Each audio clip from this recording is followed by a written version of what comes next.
নজর রাখবো পরবর্তী সংবাদে।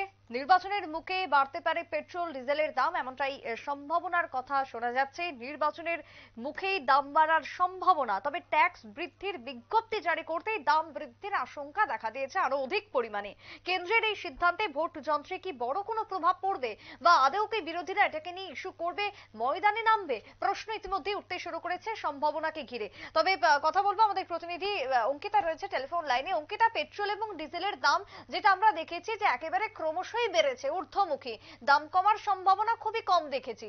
এবার নির্বাচনের মুখে যদি আবারও দাম বাড়ে, তাহলে তা কতটা প্রভাব পড়বে বলে মনে হয়? একদমই। দেখো, সবকিছু যদি ঠিকঠাক থাকে তবে এই কয়েকদিনের মধ্যেই নির্বাচনের দিনক্ষণ ঘোষণা হয়ে যাবে। আর আশা করা হচ্ছে যে সামনের মাসে হয়তোবা নির্বাচন হতে পারে। তবে সেক্ষেত্রে একেবারে নির্বাচনের প্রাক মুহূর্তে হঠাৎই খবর যে জ্বালানির দাম বাড়তে পারে, অর্থাৎ মার্চ মাসের শুরুতেই জ্বালানির দাম বৃদ্ধি করছে মোদী সরকার, এমনটাই এই মুহূর্তে খবর। মূলত যে বাণিজ্যিক গ্যাস, সেই বাণিজ্যিক গ্যাস সিলিন্ডারের দাম বৃদ্ধি করা হয়েছে। পাশাপাশি বিমানে যে জ্বালানি অর্থাৎ এআইএফ, তার দাম বৃদ্ধি করা হয়েছে। এছাড়াও ক্রুড পেট্রোলিয়ামের উপর বৃদ্ধি করা হয়েছে ওয়েলফল ট্যাক্স।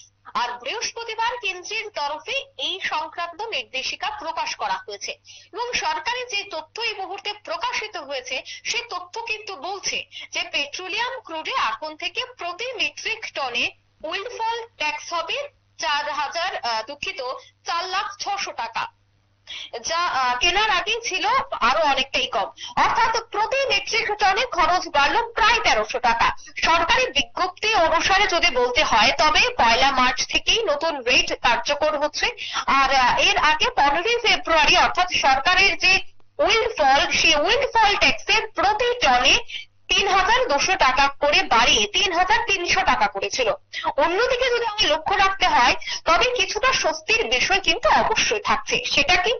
সেটা হচ্ছে যে সরকার ডিজেলের উপর উইন্ডফল ট্যাক্স প্রতি লিটারে 1.50 টাকা থেকে কমিয়ে এবার শূন্যতে নামিয়ে এনেছে।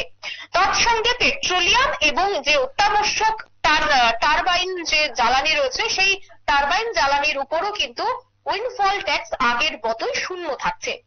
2022 সালের কথা যদি আমি বলি, তবে 2022 সালের জুলাই মাসেও দেখা গেছিল যে একেবারে প্রথমবারের জন্য কেন্দ্রীয় সরকার জ্বালানির উপর এই ট্যাক্স আরোপ করেছিল। এবার অনেকের মধ্যে প্রশ্ন আসতে পারে যে এই উইন্ডফল ট্যাক্স আদতে কি, কেন বা সেই ট্যাক্সের জন্য পেট্রোলের দাম বাড়তে পারে, যদিও ডিজেলের দাম আবার কমে গেছে। তবে সহজ ভাষায় যদি আমি বলি, তবে যখন পেট্রোলিয়াম কোম্পানিগুলি মাত্রা ছাড়া মুনাফা লাভ করে তখন সেই লাভাংশের উপর অতিরিক্ত কর বসায় কেন্দ্রীয় সরকার। অর্থাৎ এই যে উইন্ডফল, সেই উইন্ডফল ট্যাক্স নির্ভর করে বাজারে অপরিশোধিত তেলের দাম এবং পেট্রোলিয়াম কোম্পানিগুলির মুনাফার উপর। আর সেই রপ্তানির ক্ষেত্রে কিন্তু ডিজেল, বিমানের জ্বালানি বলো বা পেট্রোলের দাম বলো, সেই পেট্রোলের দামের ব্যারেল কিন্তু প্রতি $20 পেরিয়ে গেলে সরকার সেই ট্যাক্সটি বসিয়ে দেয়, যা ইতিমধ্যেই করেছে কেন্দ্রীয় সরকার। এবার গোটা বিষয়কে কেন্দ্র করে বিশেষজ্ঞরা বলছে যে তেলের বাজার 2022 এবং 2024 এবং 2025 সালে দ্রুত বৃদ্ধি পেতে পারে। তবে লোহিত সাগরের যে উত্তেজনা, সেই উত্তেজনা বৃদ্ধি পেলেও কিন্তু আবার অপরিশোধিত তেলের দামে তেমন কোনো পরিবর্তন নাও আসতে পারে, যা সাধারণ মানুষ এবং সরকারের জন্য অনেকটাই স্বস্তির খবর। এবং পেট্রোল ও ডিজেলের দাম কি বাড়তে পারে, সেটাই এখন বড় প্রশ্ন। অনেক ক্ষেত্রে আশঙ্কা থাকে যে সরকার বাড়ে, তাহলে সেই জায়গাতে আবারও কি সেঞ্চুরি হাঁকিয়ে যাওয়ার সম্ভাবনা থাকবে?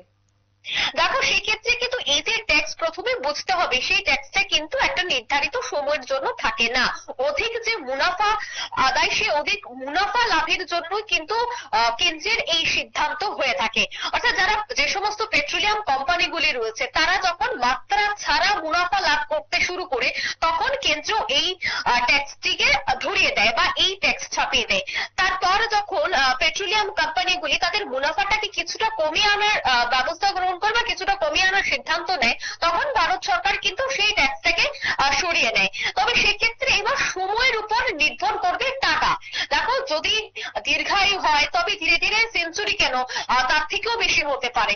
আবার যদি দেখো যে এই কোম্পানিগুলি তার মুনাফাটাকে ধীরে ধীরে কমিয়ে নিচ্ছে, তবে পেট্রোলিয়ামের দাম সেঞ্চুরি ছুঁই হলেও সেঞ্চুরি পেরোবে না। অর্থাৎ প্রত্যেকটাই কিন্তু করবে সময়ের উপর এবং পেট্রোলিয়াম যে কোম্পানিগুলি রয়েছে তাদের উপর নির্ভর করছে যে তারা কতটা মাত্রায় তাদের মুনাফা লাভের জন্য এই ধরনের ছাড়গুলি দিচ্ছে। সেই সমস্ত বিষয়ের উপর কিন্তু নির্ভর করবে তার কত টাকা হবে বাজারে পেট্রোলের। একেবারে একেবারে ধন্যবাদ অঙ্কিতা, তোমায় কথা বলছিলাম আমরা পেট্রোল ডিজেলের দাম বাড়ার সম্ভাবনাকে নিয়ে। তবে হ্যাঁ, লোকসভার আগ মুহূর্তে দাঁড়িয়ে আরো একবার দাম বাড়ার সম্ভাবনা রয়েছে। যদি তা বাড়ে তাহলে সেই জায়গাতে ট্যাক্স বৃদ্ধির যে বিজ্ঞপ্তি, সেই বিজ্ঞপ্তি জারি করাতেই এই দাম বৃদ্ধির আশঙ্কাটা করা হচ্ছে। কেন্দ্রের এই সিদ্ধান্তকে কেন্দ্র করে ভোট বাক্সে যে কোথাও একটা প্রভাব পড়বে এমনটাই মনে করছে আমজনতা। একটা ছোট্ট বিরতির পর ফিরছি, সঙ্গে থাকুন।